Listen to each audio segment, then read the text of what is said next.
Video kanaan DV Lottery bara 2017 yookaan immoo akka lakkoofsa Awurooppanotaatti DV 2026 guutuu keessaniin dura seerota ulaagaalee fi of eeggannoo gochuu qabdan kudhan isiniif qabadee dhufee jira.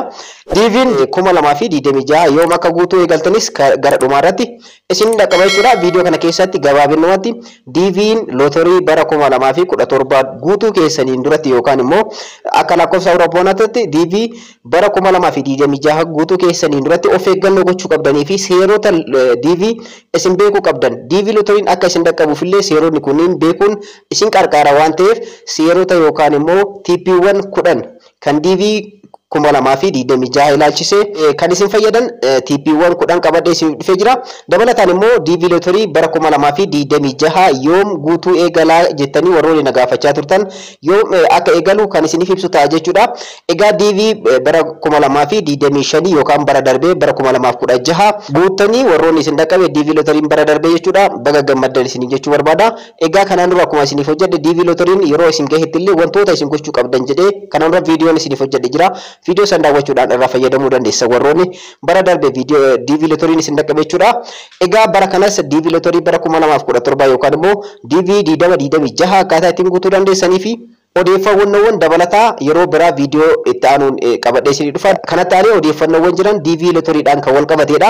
Viidiyoo kanaan immoo ulaagaalee yookaan immoo seerota DV Lottery isin beekuu qabdan TP'wwan 10 qabadhee isinii dhufee jira. TP'wwan kunniin DV'n akka isin dhaqqabuufillee isin gargaara waan ta'eef itti fayyadamaadha. Assalamu alaikum warahmatullahi wabarakatuh. Ashama harka fuunee akkam jirtan dhaggeeffattoonni YouTube chaanaalii Soofuma Raap bakkuma jirtanitti nageenyi kan koo kan jaalalaa fi kan kabajaa isin haa dhaqqabachaa. Har'as viidiyoo addaatiin walitti deebinee jirra.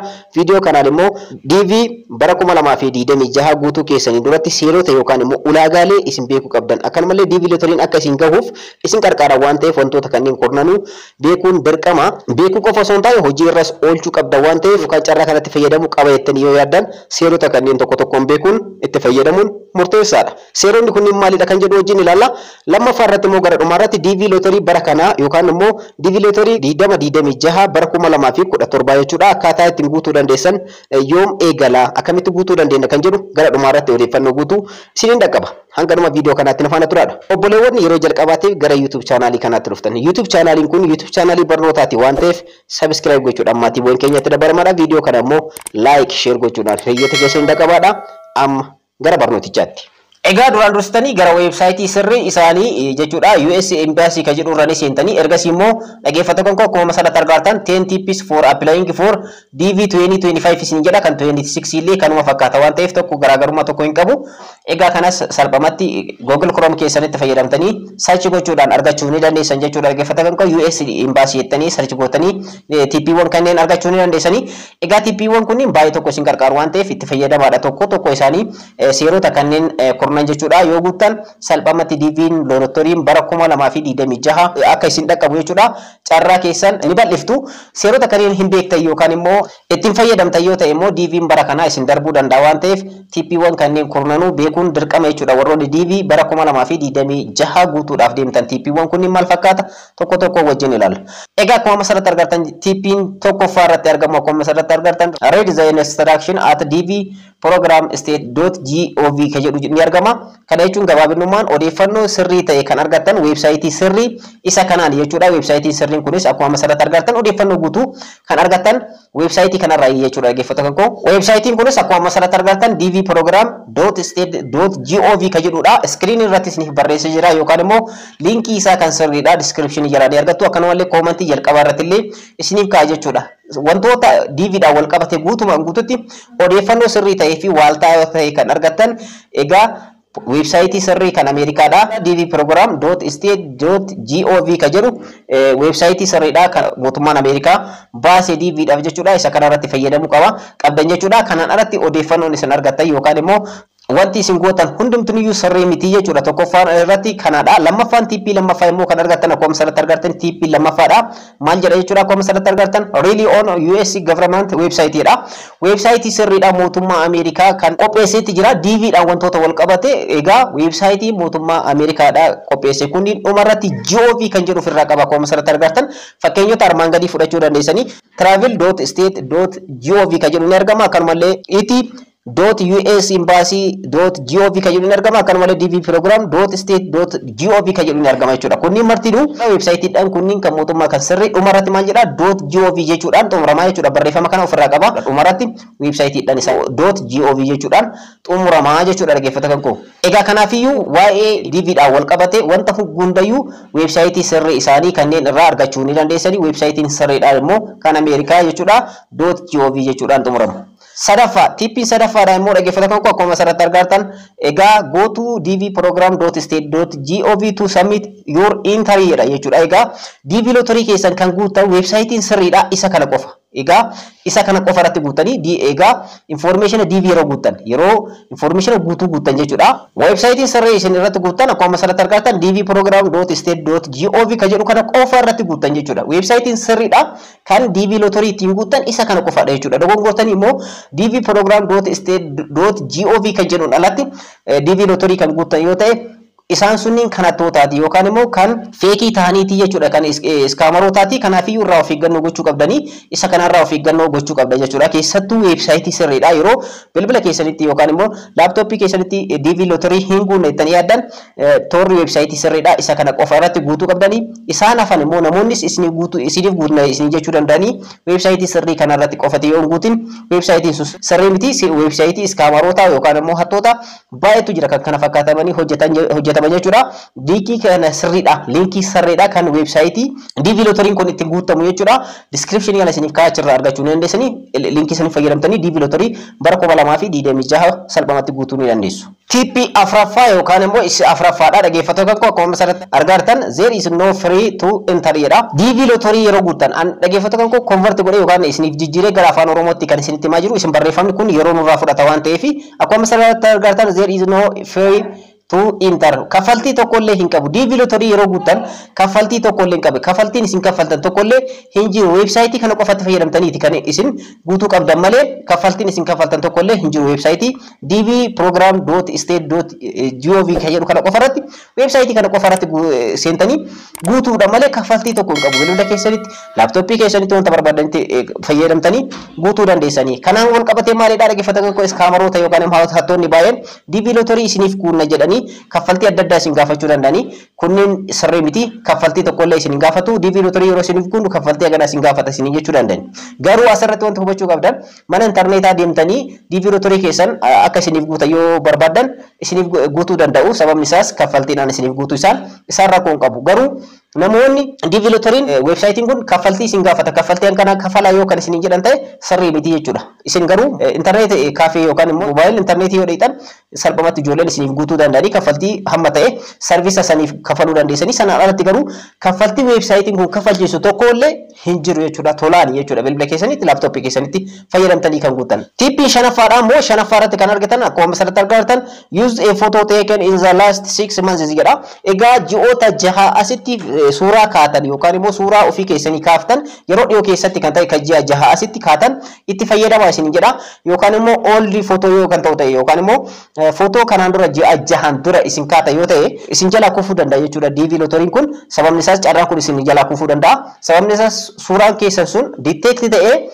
argachuudhaaf suuraan keessan amma fakkeenyaaf kan waggaa har'aa kaataniif kan har'aa kaatan tokko miti. Fiizikaala keessan irratti fuula keessan irratti qaama keessan irratti garaagarummaa uumuu danda'a waan ta'eef kanaaf dhaggeeffata kan suuraa ji'a 6 as kaatan yoo itti fayyadamtan baay'ee tokko gaariidha. Isin gaafata jechuudha. Suuraa keessan isin gaafata. Suuraa sanis maal ta'uu qaba? Suuraan akkamitti qophaa'aa kan jedhu sababa suuraatiin namoonni baay'een DV lottery irraa disqualify ta'aa jiranii yookaan immoo kufaa jiranii DV lottery kana suuraa sirrii ta'e waan hin galchiniif qofa jechuudha. Namoonni baay'een carraan kan ittiin dhaqabuu dadhabuuf sababoota kanneen jechuudha. Suuraa footoo yookaan suuraa sirrii ta'e kan DVdhaaf barbaachisu itti galchuu dhabuudhaan akkanumallee information gahaa ta'e guutuu dhabuudhaan wantoota adda addaatiin carraan kun isin darba waan ta'eef carraa kanatti fayyadamuudhaaf suuraa yeroo dhiyoo keessatti kaatan itti fayyadamaadha.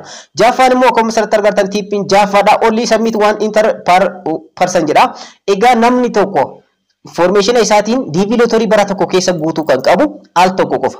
Kana jechuun dhaggeeffata kan koo irra deebiidhaan DV lottery information keessa yoo kan guutan ta'e salphamatti ni kufa carraa keessaniif fayyadamuu dandeessanii carraa sanitti fayyadamtan jechuudha. Namni tokko waggaa tokko keessatti DV Lottery al tokko qofa guutuudhaaf kan eeyyamanii kanaafiyyuu suuraa keessaniin adda baasanii beekan waan ta'eef salphamatti yeroo adda addaa deebitanii DV Lottery bara tokko keessatti al lama al sadi al afur guutuun hin barbaachisu. Al tokko qofa guutanii al tokko san erga guutanii booda carraa keessan ni eeggatanii carraan sun yoo isin dhaqqabe itti fayyadamtu jechuudha. Kanaaf DV Lottery bara tokko keessatti al tokko qofa guutuun kan isirraa eegamu jechuudha. Irra deebitanii hin guuttan yoo ta'e detect godhanii isaan suuraa keessaniin information keessaniin ni baasu waan ta'eef salphamatti disqualify ta'a. Kana jechuun carraa kanatti fayyadamuu hin dandeessanii jechuudha.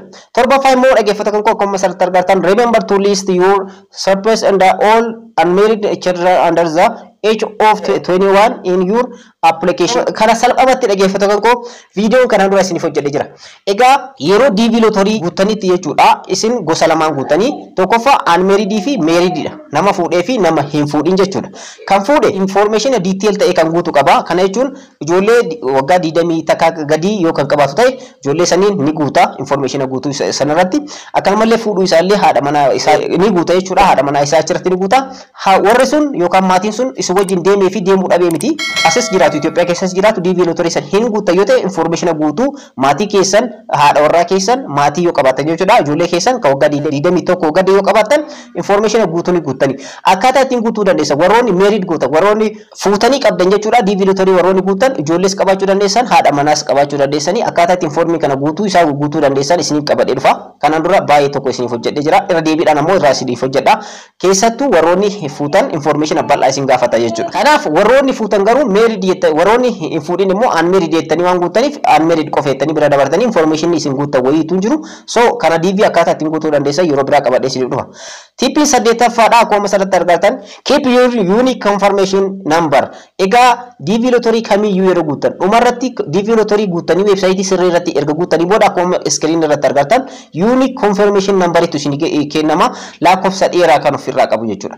Unique confirmation number keessan kana sirriitti qabachuu qabdanii screenshot gootanii qabachuu dandeessan akkanumallee barreessitanii yaadannoodhaan qabachuu dandeessanii.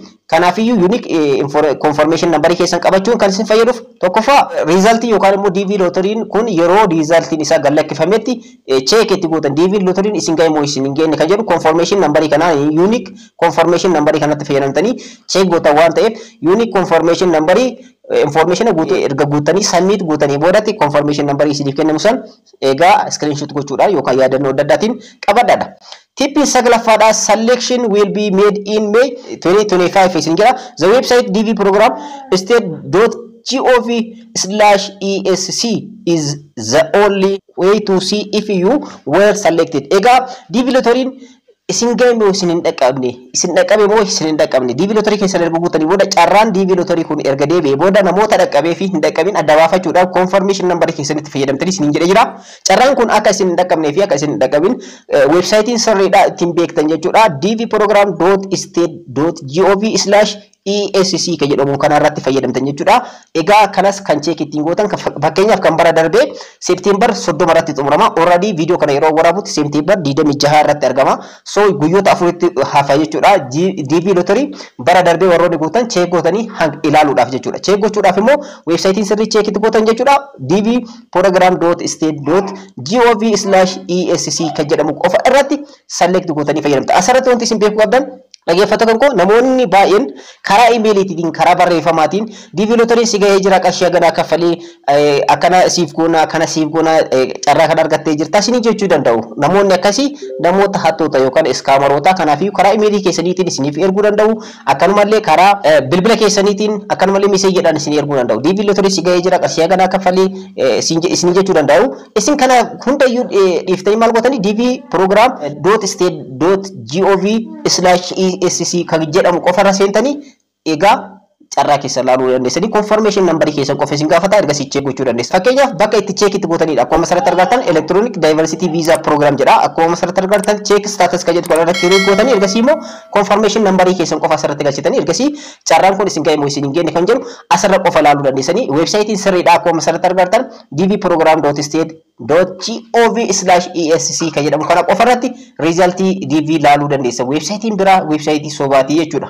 Tipping kurnaffaa fi dhuma nimeen barka jedhu ni argama. Egaa kana jechuun dhaggeeffata kan koo wanti isin beekuu qabdan interview fi visa qofa fudhataniif egaa carraa kanatti fayyadamuu dhabuu dandeessu isiniin jedha. Asirratti wanti isin beekuu qabdan interview qofa yookaan immoo visa qofa arganne jettanii gara biyya Ameerikaatti yookaan carraa kana fayyadamtanii DV lottery kanaan gara biyya Ameerikaa ni deemna jechuu miti. Kana jechuun wantoota guutuu qabdan baay'eetu jira. Wantoonni guutuu isin qabdan yoo carraan kun isin dhaqqabe visa argachuu keessan yookaan immoo interview gochuu keessan qofaan miti information bal'atu jira. Information kanneen detail guuttaniiti kan carraa kanatti fayyadamtanii interview qofa waan guuttaniif visa qofa waan guuttaniif biyya Ameerikaa yookaan immoo carraa DV program kanatti fayyadamtan jechuu miti. Wantoota guutuu qabdan baay'eetu jira.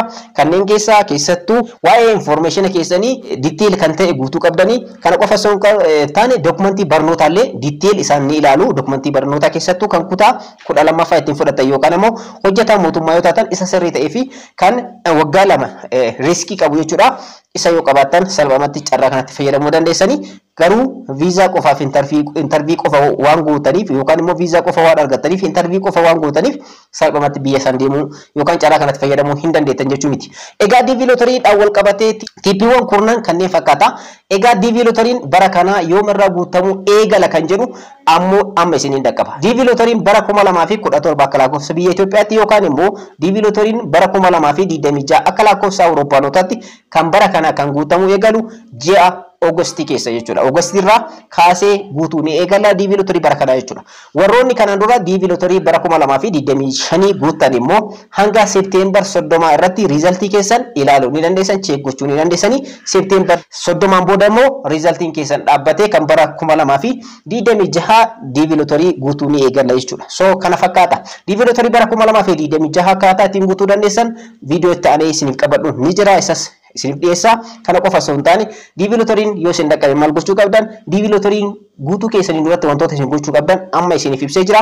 Wantoota kanneen itti fayyadamaadha. Viidiyoo itti aanu keessatti bal'inaan viidiyoo bal'aan ilaalla. Egaa viidiyoon kan kanarraa kana fakkaata. Akka irraa fayyadamtan abdiin qaba. Warroonni YouTube chaanaalii kanaaf haarawaa taatan subscribe godhaa. Viidiyoo kana immoo like share gochuudhaaf hayyoota keessan dhaqqabaadha. Yeroo biraa viidiyoo biraatiin walitti deebina. Ora bulaa.